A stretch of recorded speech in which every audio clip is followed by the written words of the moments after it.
What's good, guys? It's TSG. In today's video, I'm so happy to say I've got Frobei and Zeptyle, who are two professional TFT players, to come onto the channel and help me break down and analyze Grant's gameplay. And they're just breaking it down, educating me, letting me know what to look for, and just as a complete beginner who's never even touched an Autobattler before, I found this super helpful. So if you've never touched an Autobattler in your life and you don't know what to expect, I heavily recommend stick around, and I'm sure you're going to learn a couple of things. Today's video is a little bit longer than I expected it to be, but it is chock full of information and it is super educational for anyone who wants to get better in this genre of gaming. They also told me a massive shortcut in becoming a top tier Autobattler player, and that is making sure that you hit the like, subscribe, and notification buttons. But enough playing around and let's get straight into it. All right, thank you guys for being here.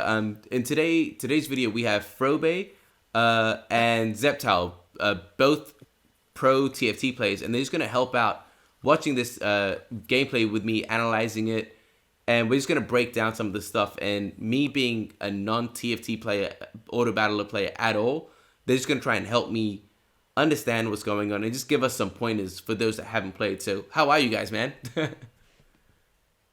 Thank you for inviting us. It's a real pleasure. And also Zeptyle is my old friend. We had the opportunity to play together in TFT in the esports. So I'm really glad that we can play again, or at least discuss again about Craft and with you.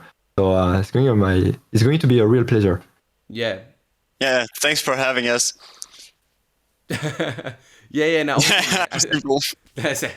Now I'm really glad that both of you guys agreed to do this, because I think it'd be cool to have both ideas, because I'm sure both of you guys don't think exactly the same. So it'll be interesting to see what you guys kind of come up with together. So essentially, the plan is we're just going to watch the last 5 waves of Grant's stream where he reached wave 22. What I'll do is I'll go into it saying what I think would be right, and you guys can correct me and just kind of point me in the right direction. So in this situation, like, I don't actually know about what to put the Illuvials where. My first instinct would be to take out get some rogues, like what they've done here, Ramphie and Umber, to take out the deer and Snaily. I think that would be my first go-to, and kind of leaving this place here empty, so when Ramphie comes here, it wastes like some time because there's no one here for him. That would be my first thought. Like, and I don't know about the affinities and whatnot. I'm just looking at board placements. Like, what do you guys think? I think in your way of thinking, this is correct. The idea whenever you see any kind of, a problem or something that bothers you because it's an illuvial that is difficult to kill, because it's an illuvial that deals damage, this kind of thing. Whenever you feel like there's a problem, what you want to do is to try to remove it as fast as possible. And you can use the rogue in order to jump directly on them and delete these illuvials. The only difference is I don't think you have displayed the real danger here. I think you showed Tatopy, which is a stage 1. It probably doesn't have a lot of impact. And I think you showed as well, I don't know the name of this illuvial. I think it's it was Scoriox that you showed. Okay, I thought he showed the little deer. No, he showed Tatopy and Dorius, which is a healer. But I think what you meant, Frobei, is that the actual threat here is Coriox. Exactly. You understand my thoughts. Yeah. Why? Why would you guys say that he is the biggest threat, or one of the biggest threats? Because it's most likely the biggest damage dealer in the opposing board. First, because he's designed as a DPS, but also because he's benefiting from 2 magma and 4 fire, which actually makes him very threatening. Okay. Yeah, I didn't even look at those things. What do you guys think about Grant's placement? Like, is it good, bad? What are some things that you guys want to change? Actually, I have something to say about this placement. Is that Ramphie is going directly to my pack, and I don't like that. Agree. So I would have put the Kukulus, or I don't know what is the name of the last form. Frobei is laughing, I know why. Yeah. We eat couscous because it's so complicated to remember, and couscous we can remember it. Yeah, we reworked the name, so that's the couscous line for us. Couscous. So I would put the couscous on bottom. Sorry. We lost Frobei. I would put the couscous and in my head there was the oven. Sorry. Okay. Let's get this. We got this. Okay, we got this, guys. So we put cucullus behind, so we can actually welcome the Rimfire when he jumps. Yeah. And the reason I put cucullus and not any other creature is just by the simple fact that he actually has a stun on the target he's focusing right now. Yeah. So this is in a once the bug will be fixed, because we also know that there's a bug. It was confirmed by Aaron. Yeah. That actually there's a focusing problem. We're just gonna talk bugless and what in a Autobattler system is the best. Like, okay, Yeah. and the best is if you have something like rogues, or in TFT they call it assassins. Yeah. You want to choose what target they are jumping to, What they're gonna focus what's on. going to welcome them. Okay. Yeah. So in this case, I think that your single target stun, which is a cucullus, is the best option. What do you think, Frobei? Yeah, I mean, you had exactly what I had in mind. It's like this is the best Illuvium in the board who can welcome, I would say, the Rimfire, because also Cucullus has range, meaning that he will not move too much forward. So you basically lower the threat of Rimfire by making sure that he targets Cucullus alone. I'm gonna click play and we can just watch it, see what he does. Yeah. Let me know if the volume is too loud, too soft. It's fine now. Yeah. Fine, yeah.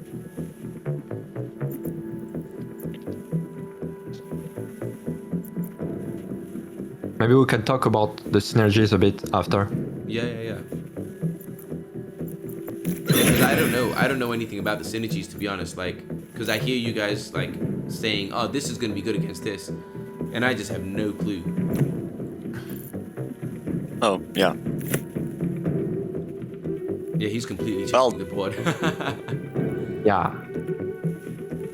Because we get like 25 mastery point per round, so kind of important to always try to assess if there is a way to use these 25 mastery points Yeah. each Check out round the guy at the to back improve the and board. see if they can That often comes by choose selling a unit on your board to put something tank. more expensive. Basically, that's the basic way of improving your board. Yeah. So as we can see here, like at the beginning of the fight, there were 3 areas of fighting because everything was spread out, and probably a lot of waste of damage. But overall, he still managed Such a to good win. job back Yeah. there. It looked like he did the thing that I kind of was saying about using the rogue straight to the back. It would have been interesting to see if he did go your way though, like about actually spreading it out, and because he used the Sephorus to not tank, but to focus the Yeah. fire, which I thought was interesting. Which It's interesting. it shouldn't have worked, but It's definitely interesting because by doing so, he activated so it's 8 times faster to activate your hyper from a Right. granite to like we don't know the exact number, but the Dave's chart used just a +1, +2, etc. And in this scenario, it was a +8, which is the max scenario. I don't know what you think, Frobei. So for me, I wanted to add something first for the Sephorus, and why actually it was a good bait. You gave a point. I wanted to give another point. Is the fact that Sephorus is a granite, so double earth, and after it's invoker, so it's Scion. It's more like magical damage. But when you're granite, and he has granite activated thanks to Goliath, it means that for granite units, the first second they are not going to take any damage. oh right, So they work well as a tank, at least for the beginning. yeah, And on the other hand, when you have Earth, and so I don't know if you know about composite. Composite have different effects.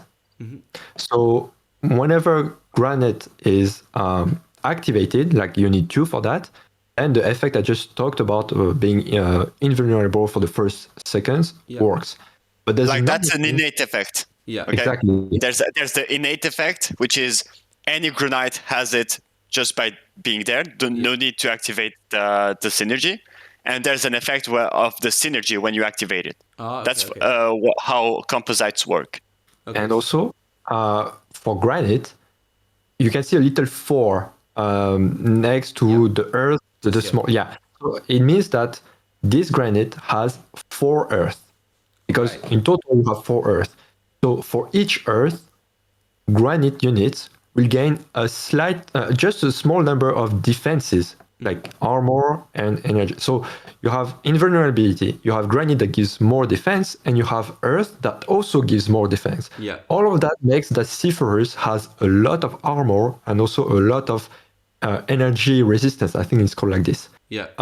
So that way it means that he can actually last longer, even if he's supposed to deal damage and not be in tank. His innate affinities makes him tanky, basically. Yeah. And he can survive against summer fire.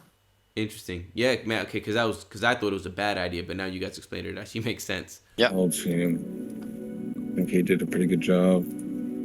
I'd like just that we do something for the next round. Is that you try by yourself to actually identify what the threats are, and then how you react to them. Okay. Yeah. That's what I'll do with this one. Once he's done placing things, I'll try and figure out what I think. Yeah, this is super interesting, and this is super helpful because honestly, I've never played any game like this. So, and I want to kind of learn and get better at it. Vulnerable. So from what, my educated opinion right now is. Alrighty, let's hope here. All right, let me pause. Yeah, cool. So my uneducated opinion is, I'm always super scared of the duelist, just because I know that in a position like this, like with the board placement that he has, both of these rogues are going to go to the back, and we know that this guy shoots to the furthest enemy. So if all of these other Illuvials are in this line, he's probably going to aim here, which probably has a chance of hitting quite a few of them. So that would be something that I would be afraid of. And also this thing here, because that shoots and heals, right? And again, it heals everything in its path. So the good thing is he's got the rogues there, so it would ideally take that out immediately. And then they can move on to the Skyrock. So I think what he's done there is pretty good. Would I go for would I split my stuff here? I would. I think I would put more of these things on the left. Just because you have 1 and 2 rogues here. I'd rather them come here, waste their time, do nothing. And have these guys to the left, not focus on the tank yet. Try and take out the smaller ones first.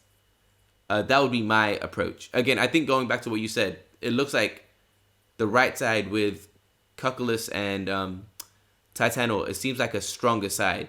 So I'd move like these 3 to the left, where it looks a bit weaker. That would be my opinion. What do you guys? Am I completely off? Yeah, I think you identified something very interesting. Like one of the threats is definitely dual F. I don't know if it's a stage 3 here, but the opportunity that you have is that fortunately this dual F is put on the front side. Yeah. So he's very vulnerable. And since it has no ability to shield himself, tank or heal or whatever, it's different from Seafarers I talked about, because dual F is only fire and water because it's team, basically. Yeah. It's not tanky at all. And it's really easy to focus it and kill it in like 1 or 2 seconds if you really put your units around it. Yeah. And because this dual F is here on the front side, on the left side, it also means that the left side, like you said, is the weaker side. Yeah. It's going to be easier to snowball the fight from there rather than from Titanor, which is very difficult to kill. Yeah. Yeah, that was my thing, because having all of them go straight for this just seems like, yes, you're getting a lot of the attention on there, but it's still hard to kill. So you might as well leave that later on and just reduce the amount of alluvials they have on their board first. That would be my main target, to reduce the amount of alluvials they have first. Exactly. Yeah. On the other hand, now I don't know if you would have actually, if you actually would have to care about that dual-lift beam, because since it's very frail, like we spoke about Sephorus earlier, which is also an invoker, but they are just totally different invokers. One has a kit, a defensive kit, as we spoke with the synergies, while Dwelleth, all of his kit, invoker, steam, Is air, water, and fire, all is about making him easier to make more damage. Okay. So you want to remove that thing very, very quickly. And do you remember something I said earlier when we spoke about Cuculus? Oh, the single stun thing? Yeah. So you could put that Cuculus right in front of that Dwelleth. So in case so that way you would stun the Dwelleth and ensure that he doesn't cast. Yeah. So that would be my priority. I would put Cuculus in front of the Dwelleth and work from there my positioning in order to remove that fast. You also have to consider to not pack yourself too much because there's a Titan or you don't want to get your whole team stunned. Yeah. And you have to have something to welcome the Blaze Knight? Oh no. No, to welcome the two rogues. Yeah, the so these are the three priority points I would focus on in this positioning. 1, 2, 3. Yeah. Removing Blaze Knights with my rogues, welcome his own rogues, remove and stun his Duelith. Yep. Okay. These are the 3 points I would focus on in this wave. Yeah, cool. For me, I said run away from the rogues. Run away from the rogues, focus on the Duelith, and try and take out from the left side. So, not exactly the same, but similar. I'm pretty happy that I kind of somewhat got that.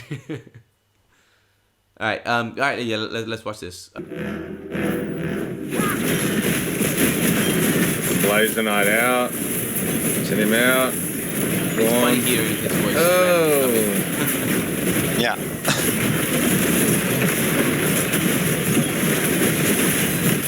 Yeah, it seems like obviously he gets past his strategy. But if you actually notice, it's basically more because Ramfire actually did an amazing damage in the backline. Yeah. Yeah, Ramfire is deadly if you know how to position it correctly, because he can just eliminate key targets very fast. Soon too. Yeah. All right. Again, we'll kind of see what he positions, and then I'll kind of say what I think. You guys can correct it. Yeah. So with this, my first thing is, I would say, yeah, I don't know. Like, I know, Frobei, you watched the stream with Kieran. I just don't have dual elf. Like, for me, I think this guy is like top priority, just because his heal does so much. Like, it heals so much. So exactly, I would try and take that out straight away. But I am gonna risk it. So let's see first what he decides to change and put on the board.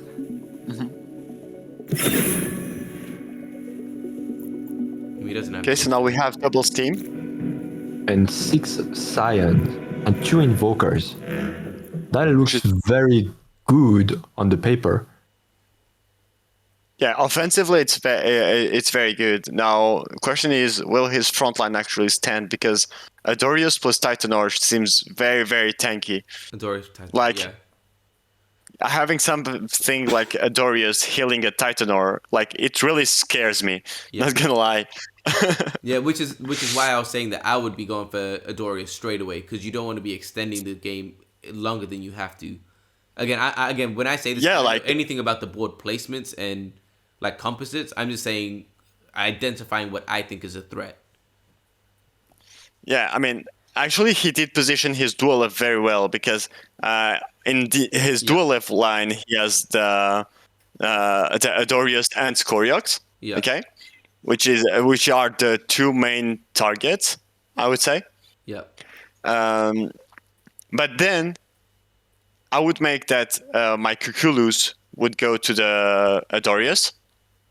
Yeah. Just play the Granite versus Granite game onto the Titan or Goliath. Yep. Yep. And my two other damage dealers, which are Sephorus and Blaze Knight, I would put them on the left side, just so they focus the Adorius first. Okay. Yep. Like you mean at the front here? Not necessarily at the front. I don't think that Sephorus actually needs to be on the front, especially since there's a Ramphi in front, right? So he can remain back. That's fine. He can. All we need him is to focus the Adorius first, alongside with the stun. Yeah. So with the stun, we can maybe negate a heal opportunity to our opponent. Yeah. And moving forward from there, what's going to happen is that Dwolef is going to have his beam, hopefully kill the Scoriox. And once we get to remove that Scoriox and the Adorius, everything else is way less scary. Like Blaze Knight is still a Blaze Knight. It's still good. Titanor, it will be annoying, but it's not a threat per se. Right? Yeah, I think that that would be the best positioning. Like right now, he did it very well. In my opinion, I would go even further. Like how Blaze Knight and Dualef in our team has the same kind of targeting. They're going to always target the furthest enemy. Yeah. And they will hit everyone in between. So for Blaze Knight, he will even heal the allies in between. For that reason, I think I will make sure both of them target the same at the same place. So I wouldn't put Blaze Knight on the left. I think you consider this in order to target Aldonus. I think. Adorius. Yeah. Adorius. Okay.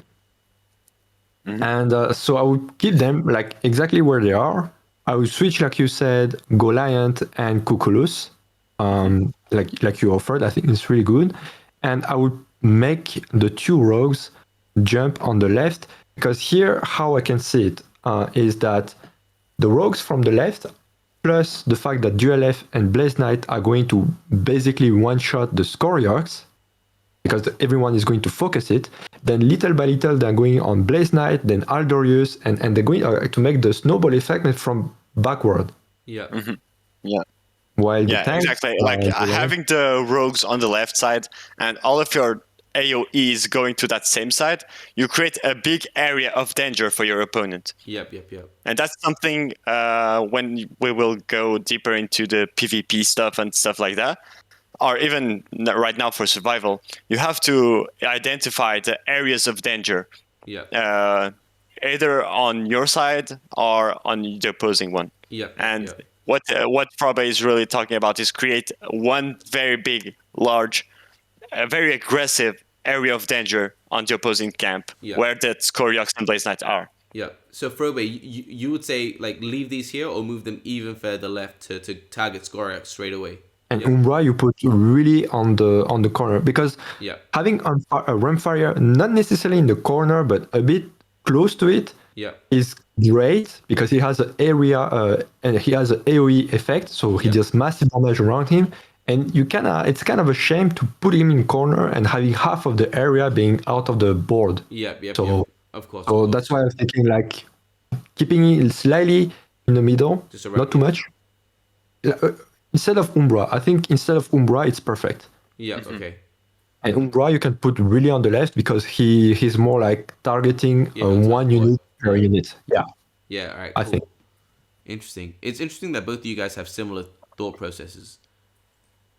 It's more like concepts. We have concepts in Autobattlers, and we try to translate it into Illuvium. Yeah. And the way we translate should remain always similar between he and I, because we have the same concepts in the mind. Yeah. Even though some game styles could differ, those concepts are just like It's just the proved yeah. to be the right one. So that's why you won't see much of a difference between what he thinks and what I do now. That's interesting. It's interesting.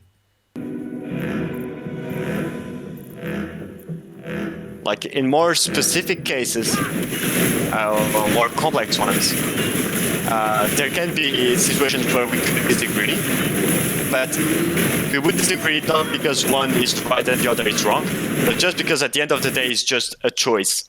Yeah. And I was gonna say we can have a look because it did exactly what you guys said. Both the julep and the blaze as well. take out the Scaria like the one. I was going to say that, and this is the focus fire. It's like, hey, you exist, puff, you don't exist anymore. Yeah. In one shot. Yeah. It's efficient, and yeah. Just look at that. And the fight is not Here even we close. go. Yeah, Grant did a good job there. Alright, wave 20. So I think there's what two more rounds left. Yeah, I No, think I would like see you to back in. diversify a bit here, and rather than focusing on positioning and so on, rather try to focus on deck building. Like Oh man. the restriction on having only 2 Illuvios you can remove Yeah. and 40 remaining mastery point. What are the different options that looks good? Or maybe if you prefer, we can do that for the the last wave where he loses. We can try to come up with other solutions. It's as you wish, but I think it's interesting to talk about it. Yeah, I mean, I can try. I'd love to hear your opinions. I'll try and see what I would think.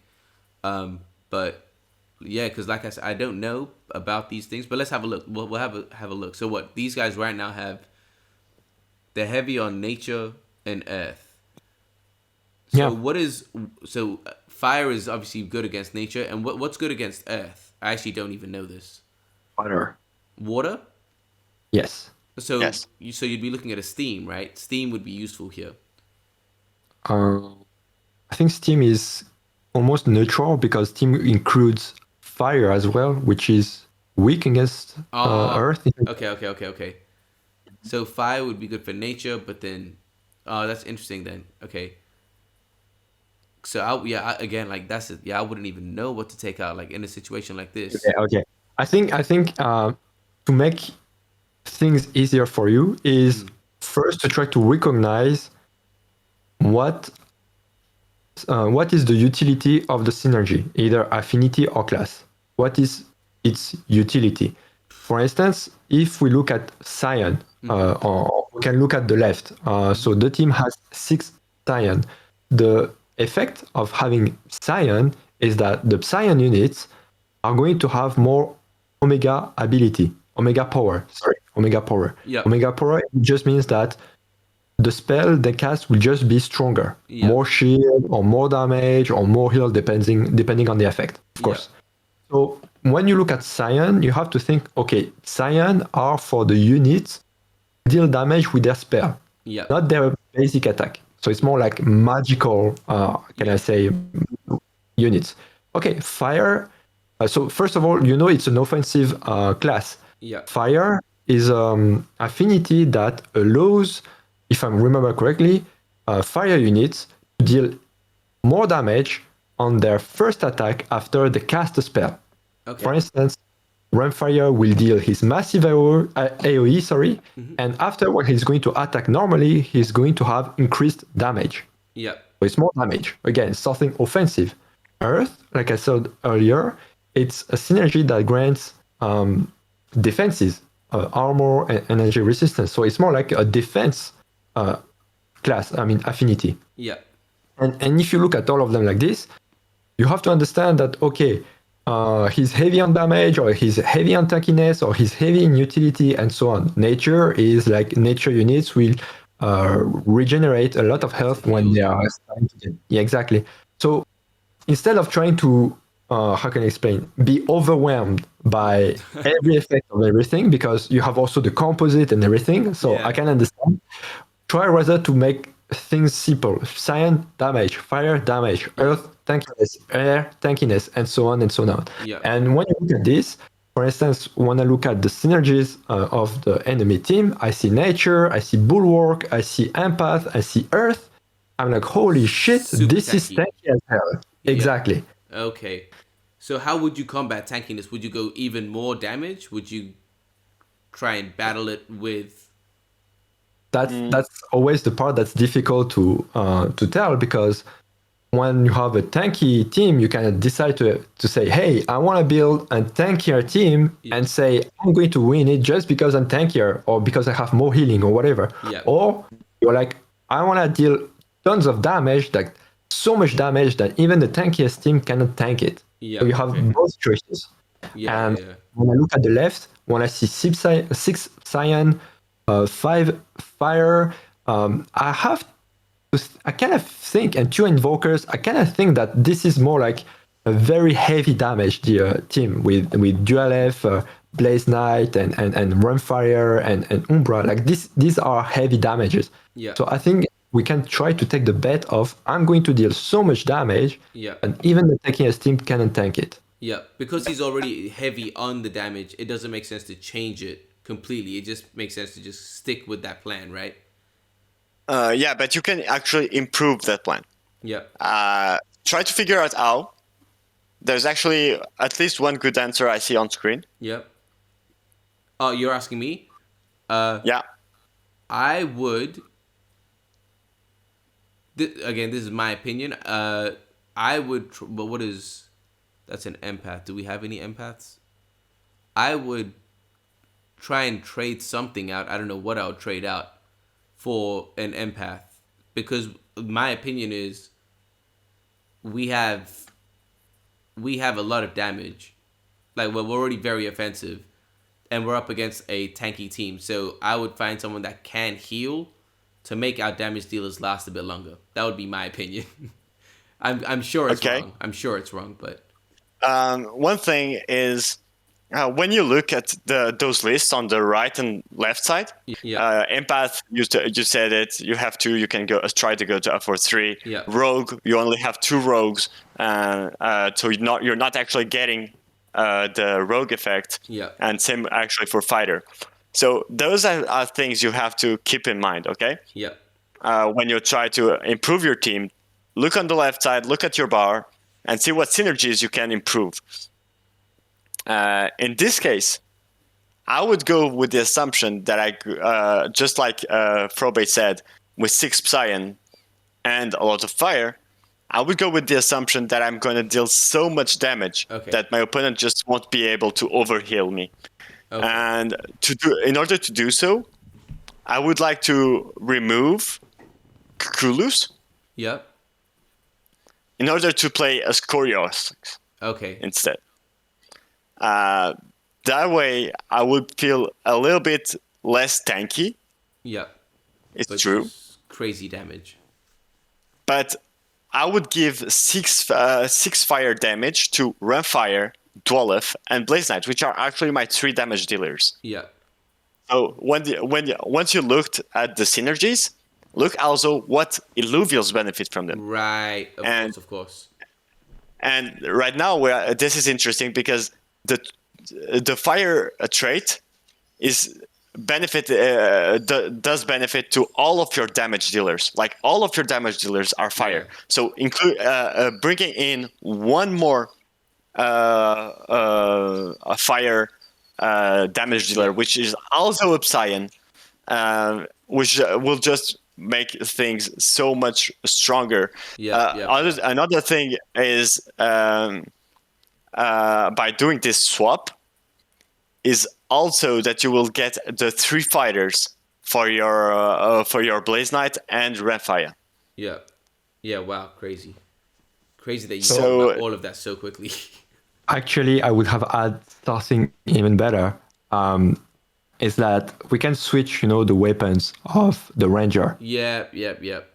And there is a weapon which is fire fighter. Exactly what Oh. you said, Zeptyle. And so that way, I won't need to swap anything else. I would activate 6 fires and 3 fighters by swapping the weapon. the equipment.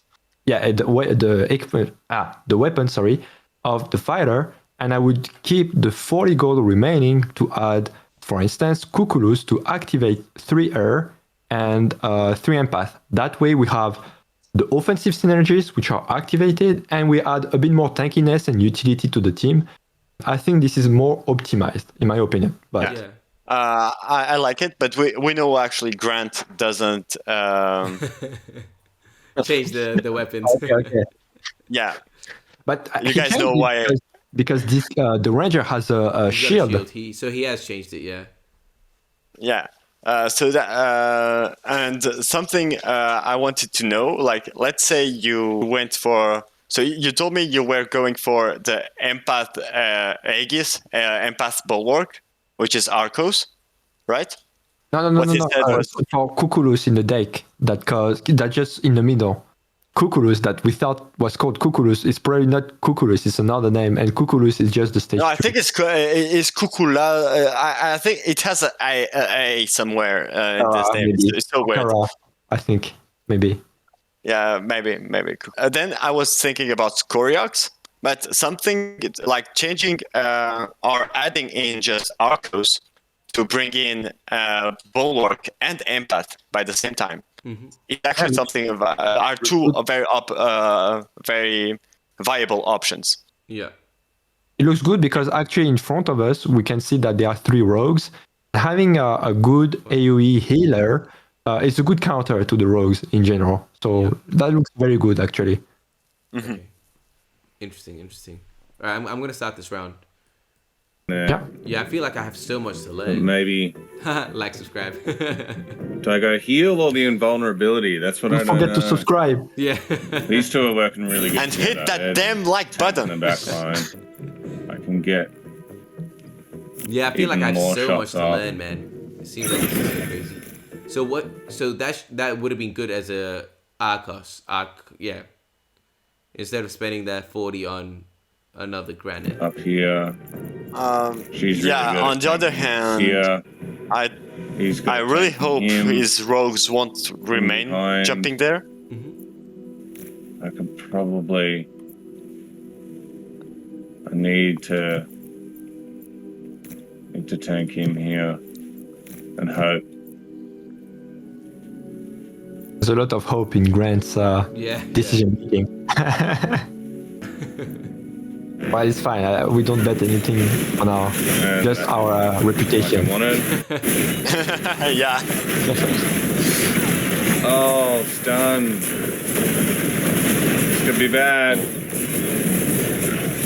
No, it's actually looking good. Yeah, so, Like his opposing Dwellef is out. yeah. And he's split There- the team. his Like, vampire- there's a few different places they were fighting, so that kind of worked. Here we go. Yeah, because 6. like he has been done very well. It's like he puts the rogues like Grand Fire and Umbra exactly where Dualef double is going steam, to double attack. granite, double So there is a invoker. focus fire on the back line, Yeah. and he snowballs the fight that way. Right. Okay. Yeah, I don't even know what to say. Let's see what he does. Okay. So let me see what I'll do with the affinities. So Earth is tank, Fire is damage, Scion is damage, Bulwark is tank. So they've got tank and damage. And we have Scion, Fire, Earth. Similar. We have similar. Is that right? Like, it looks like our synergies are pretty similar to what they have. This whole team seems very, very weak to water types, the water affinities. Mm-hmm. Like, I can get some crazy hypers activating onto that team. So I would actually try to, as much as I can, try to focus water. So we can see that Axon is a possibility. Yeah. I don't know if he has something else, because Riptor is maybe a bit too small, too squishy to make a difference. But yeah, like changing my Ranger to water or adding Axon, that's the kind of decisions I will try to make in this scenario. I heard about like the idea of adding water, and I'm totally 100% with that. Yeah. Especially that, for instance, we know that one of our main carries are Umbra and DualF. Yep. Yeah. Yep. They're both Steam, so it means that they also get the benefits of the water type if it's activated. And water, the synergy of water is they gain more energy. Yeah, faster Omega, right? Exactly. Yeah. You Yeah. get faster Omega. And for DualF, whose main damage comes from his Omega being able to just cast faster or sooner, I would say, and more often, just makes him much more dangerous. So I really like this idea. And on top of that, of course, it counters most of the opponent's affinities. So maybe DualF can even reach the hyper faster. Yeah. We don't know. If that's the case, he will be a monster. Yep. So you're saying change the weapon to a water and then maybe try and get like an Axon or another water just to activate those the synergy. Yeah. Correct? Yeah. To activate the synergy, all you need is just either changing the ranger for water or changing TNT for Axon. Yep. But as it is right now, I would say that I would even go for both. Okay, change it like playing for water, just to actually have even more water and hopefully more of my hypers activating. Like it's okay to go with 4. It's still better than 3. Like even though you don't give an additional bonus, like even though you don't have a higher bonus, you're still giving that bonus to more units. More alluvials, yeah. Or to more units. So Actually, there's a very small bonus for the Steam users. You know, like how I told us earlier, when you have the composite, the more of the base affinity you have in the team, the more the composites are stronger. So for instance, if you look at Steam, we can see that, of course, you'd activate 2 Steam, but next to it, you can see 2 water and 5 fire. Yeah.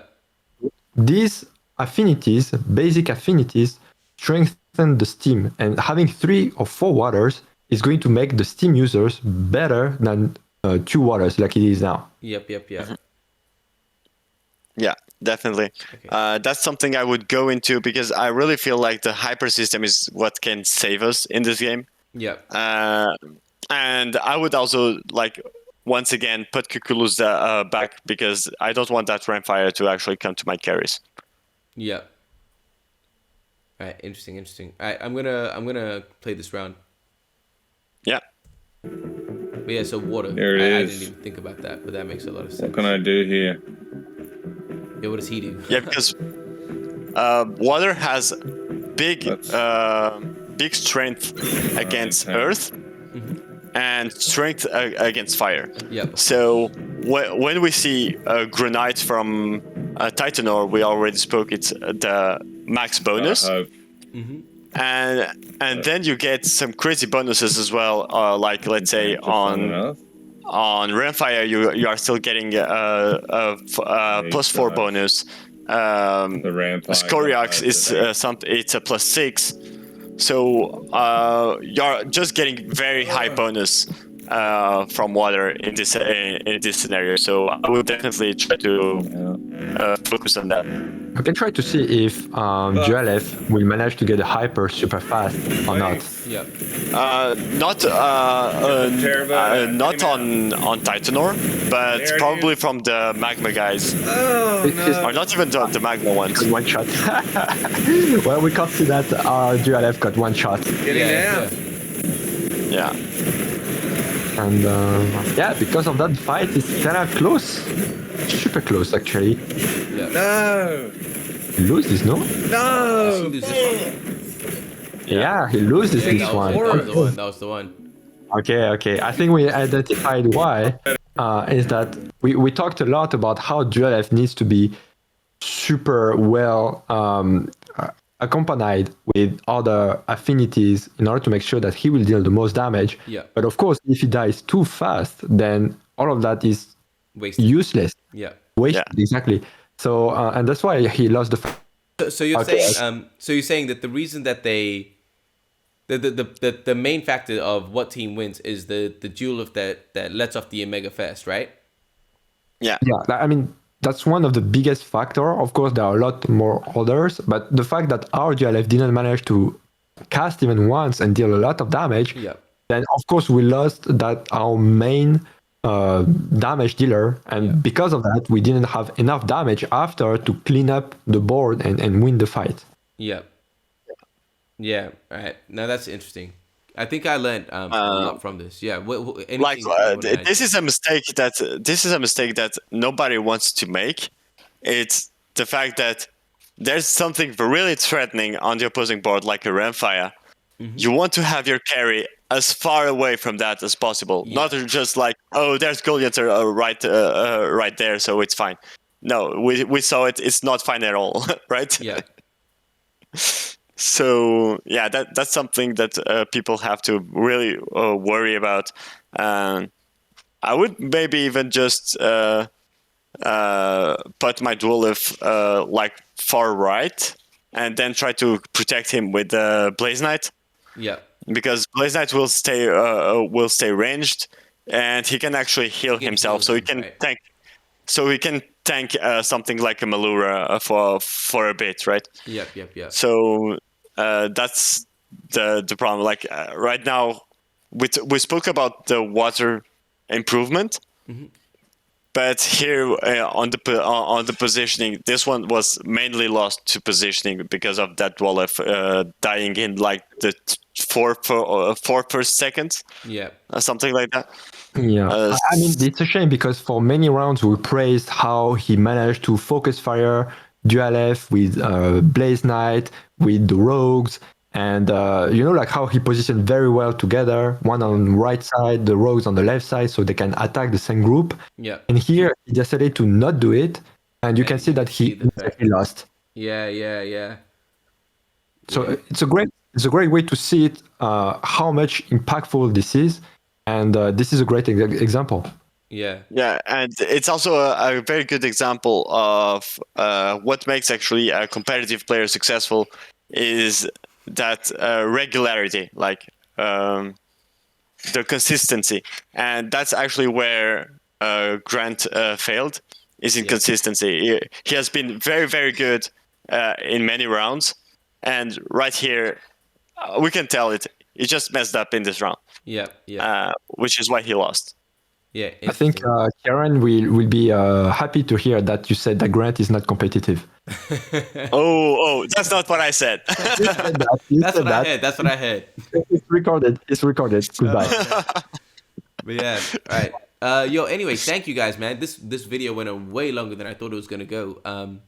But thank you guys. I feel like I learned so much about like looking at the synergies, composites, the weaker side of the boards, what to look out for, how to like cause like the damage areas and things, danger areas. So I think I actually learned a lot. So I'm super grateful. Thank you guys for taking the time, man, and like just talking through it and teaching me. So thank you guys, both of you guys. Thank you for having us. Hopefully your viewers think so, and hopefully they learned a lot too. For me, it was also a very fun experience. Like, it's always fun to spend some time with you, with both of you guys. I like you a lot. So anytime, just check me. Just reach me out. Yeah. I definitely want to do more of these. But yeah, Frobei, thank you again, man, because I kind of just reached out to you randomly and you said yes. So thank you so much. You're welcome. It's really fun. Also, I remember like yesterday's stream when Kieran was starting to ask who wants to play with him. You pushed me like, yo, Frobei, go, and I think that helped me to play with him. It was Wave 7. I think he's having COVID. Oh man. All right, guys. Thank you guys so much for watching. So if you did stick around to the very end, the top 5 things that I learned from this was, number 1, always try and pick out who your biggest threat is. Understanding that changes the entire dynamic of what your top priority is going to be in that round. The second thing that I've learned to focus on is focusing on the weak points on the board. Sometimes they're going to be stacked on the right side, on the left side, on the front or the back. It's very important to find out exactly where is the weak point, and that is the gate. That is where you go and kind of just steamroll from there. The third point, which I'd never even considered before, was creating an area of danger. So if you can create a large area of danger, which is going to stop them from coming in there, or if they do put their units there, it's very, very dangerous for them. And it's just got a lot of consequences. So being able to manufacture these areas of danger is very, very important. The fourth thing that I learned, and I'm so glad I did because I was overwhelmed, was don't worry about each synergy. Just understand the utility of synergies. So what that means is, for example, looking at Earth, looking at nature, you know that you don't need to know what's good or bad against them. You know that they are tanky and healers. So what you need to do is, how are you going to approach that style coming from the other side? Just having that utility down makes it easier to know what kind of approach you're going to take into the game. The fifth and final thing that I learned was the thing that cost Grant that last wave. And that was making sure that your carry is not near any of their threats. So keep it safe, keep it locked away. If it's your carry, you want it to be around for as long as possible. Otherwise, it's not carrying anything. It's just dying. So that was the final thing, that where you put your carry is very, very important. And the whole point of this is to try to keep your carry alive for as long as possible, to do as much damage as possible. All right, guys, so those were the 5 main points that I took away from this. There was a lot more, but they're the 5 major things that I'm definitely going to take forward going into this type of game. Anyway, I hope you guys enjoyed it. I hope you guys learned something. If you did, please hit the like, subscribe, hit the notification button. And I'm going to add Frobei's YouTube on the description below, and Zeptyle's Twitter. So if you want to contact them, please do. They're amazing people and they're super, super helpful. So again, thanks to them for coming on and actually just spending the time to help us out. And yeah, thank you guys for watching. I really hope you guys enjoyed it, and I'll see you guys next time. Peace.